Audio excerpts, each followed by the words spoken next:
It all began on a chilly October evening, when the last amber rays of sunlight dipped beneath the dense forest behind Hollow Creek.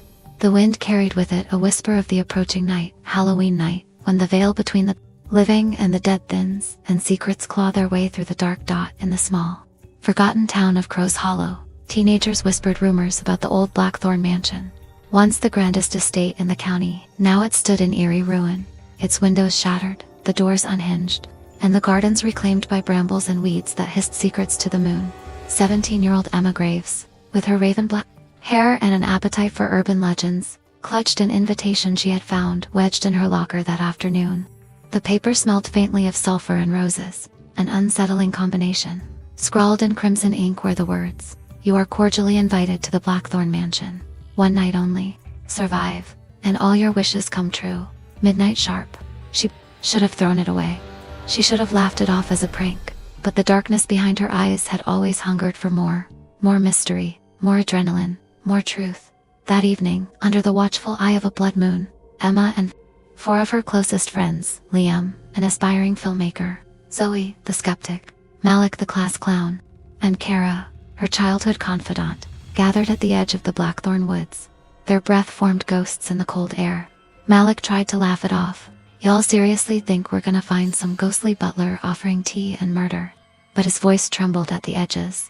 Zoe rolled her eyes, but hugged her arms tight to her chest. "It's just an abandoned house. We sneak in, take a few selfies, freak ourselves out, then bounce. Done." Emma didn't respond. She stared at the twisted iron gate ahead, half swallowed by ivy and rust. Her pulse pounded in her ears like the beating of a drum, calling her into the abyss. Somewhere deep inside the house, unseen eyes blinked open. The Blackthorn mansion hadn't heard laughter in decades. Tonight, it would feast. Pushing open the gate, the metal shrieked like a dying thing. A lone raven, perched atop the entrance arch, croaked once and vanished into the night. They stepped onto the overgrown path, their phone flashlights jittering against stone statues, half hidden in the brush. Angels with missing heads, cherubs with cracked smiles. Malik stumbled over a tree root. "God damn it. This place is a lawsuit waiting to happen." Liam filmed everything, his camera light cutting through the dark like a sword. "This is gold, man. Viral content. We spent Halloween in a haunted mansion and barely survived. Instant subscribers." Kara touched Emma's sleeve. Are you sure about this? You look different." Emma smiled, but it didn't reach her eyes. "It's just for fun. One night then, we can say we did it." The front door loomed ahead, double doors carved with runes none of them could read.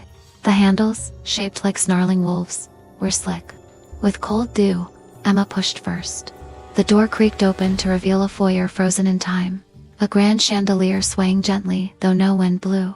A red carpet torn down the middle, portraits with scratched out faces watching them from cracked frames. Zoe stepped inside and immediately gagged. "It smells like something died in here." "Probably did," Malik joked, forcing a grin. Far above, in the darkness near the rafters, something moved. Not a rat, not a bat, something heavier, dragging claws against wood. Emma held up the invitation. The ink glowed faintly in the gloom. Somewhere deeper in the house, a grandfather clock struck 12 times, each chime shaking the walls. Then, as the 12th chime faded, the door slammed shut behind them, locking itself with a final echoing click. No one spoke, no one moved. They all heard it. The faint shuffle of feet somewhere on the second floor, the rustle of a dress, the hiss of whispered words spoken too close to the ear. Zoe found her voice first. "Guys, I think we should go." Emma turned slowly to face her friends, her eyes wide, pupils dilated. "No, we stay. We have to finish the game." "Game?" Malik asked, voice cracking. "What game?" Emma looked at the invitation again. New words bled onto the parchment as if written by an invisible quill. One door for each soul, one secret for each breath. Play or perish.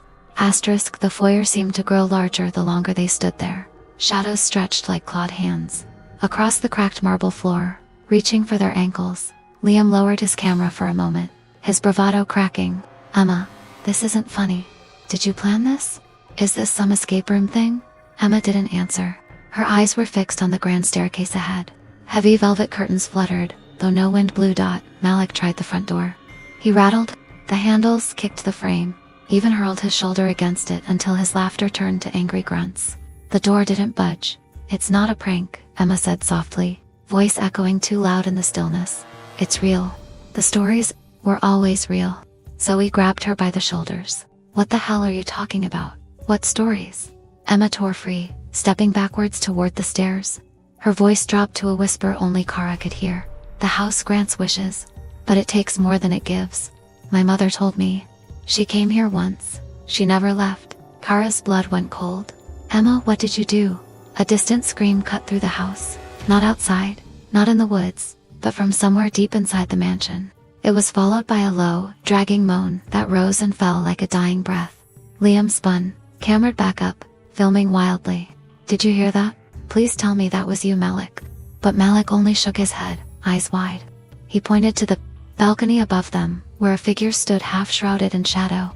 It wore a dress stitched from darkness and cobwebs, its hair a curtain of tangled black. Beneath the hair, 2 pinpricks of crimson light flickered where eyes should have been dot. Raised one finger and pointed down at them.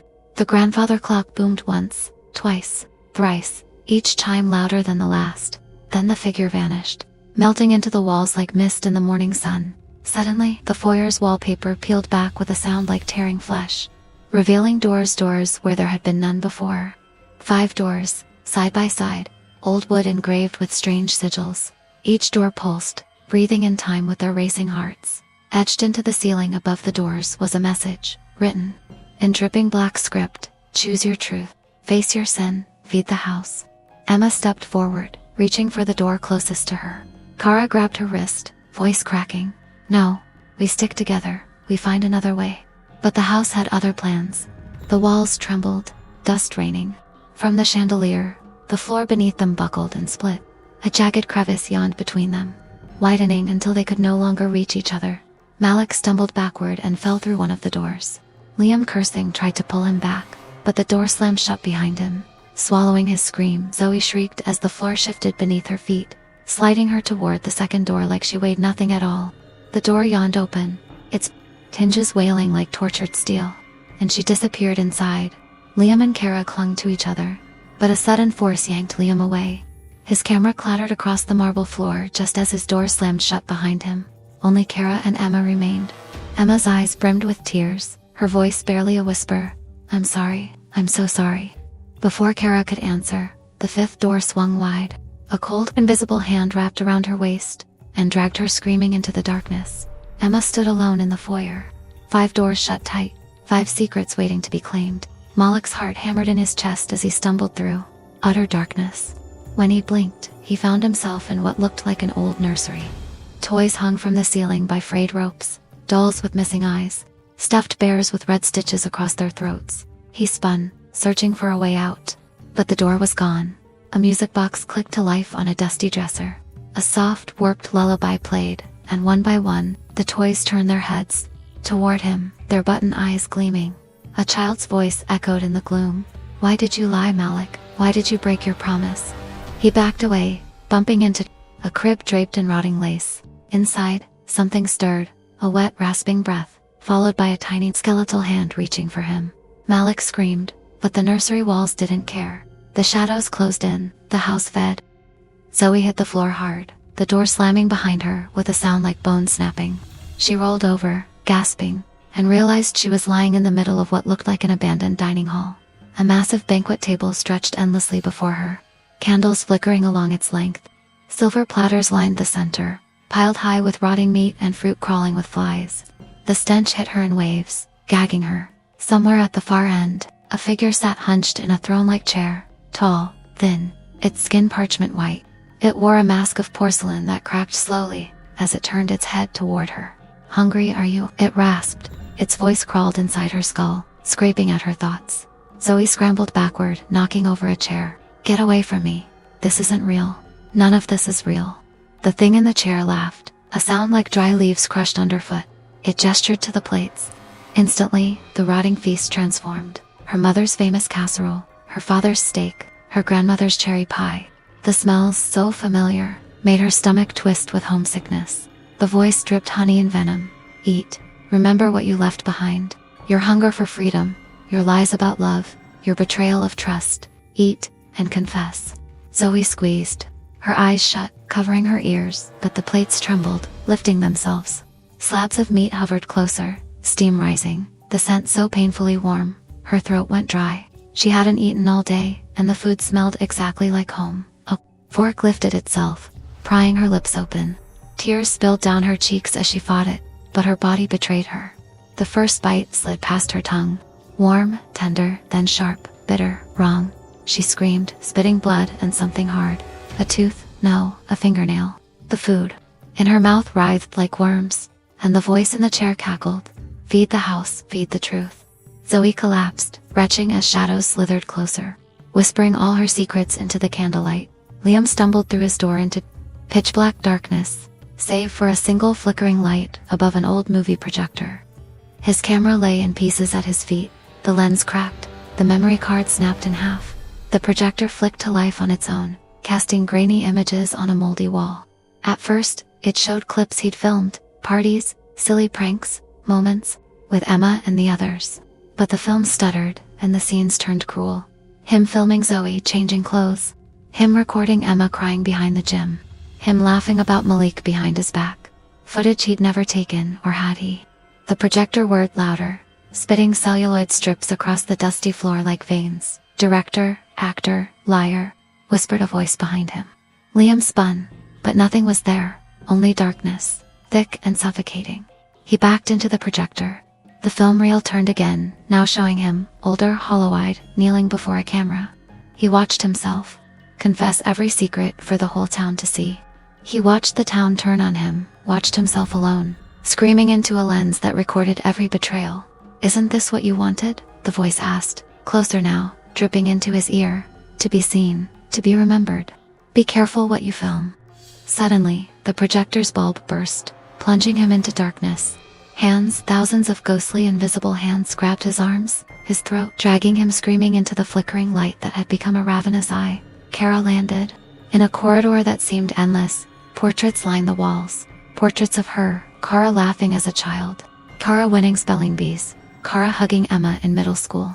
But the smiles were wrong, too wide, too sharp. She pressed her back to the wall, heart galloping. A single lamp flickered overhead.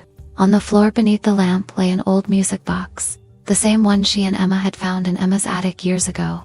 The one they'd buried under the rose bush after it whispered their secrets at night. It was open now, playing a ghostly tune.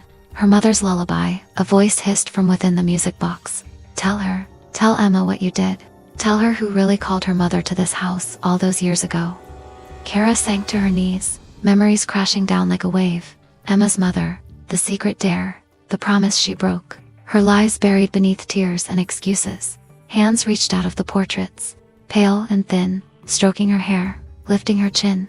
They pressed a paper crown on her head, one made of thorns and secrets. "Confess, Kara, or wear your guilt forever." She clutched the music box to her chest, sobbing as the hallway twisted around her, each portrait mouth opening in a silent scream. Back in the foyer, Emma faced the 5 doors, each pulsed with a heartbeat she could feel in her teeth. She knew what waited beyond. She had always known. Her mother's laughter echoed faintly above the chandelier, not kind, but mocking. Emma sank to her knees, the invitation crumbling in her fist. "I just wanted to fix it. I wanted to bring you back." The house listened. It always did. The grandfather clock struck once more, its chime deep enough to rattle her bones. A hidden door behind the staircase slid open, revealing a narrow spiral stairwell winding down, down, down into the bowels of the mansion. Emma wiped her tears and stood. She whispered to the dark, "I'm coming for you, all of you. I'll end this, or die with you." And then she stepped into the stairwell. The door ceiling shut behind her like the closing jaws of a grave. When the first fragile rays of dawn broke through the ragged windows of Blackthorn Mansion, the house finally fell silent. Its hunger sated, its secrets buried once more beneath rotting wood and whispering walls. Emma, her eyes hollow but clear for the first time in her life, stumbled out through the broken foyer, clutching a tattered music box and the fading echoes of her friend's laughter. Behind her, the door slammed shut one last time, sealing away every lie, every wish, every drop of spilled blood. She did not look back as she crossed the iron gate now choked with frost. Halloween had ended, but the house still waited, patient as the grave, for the next soul foolish enough to knock, hoping their darkest dreams might come true.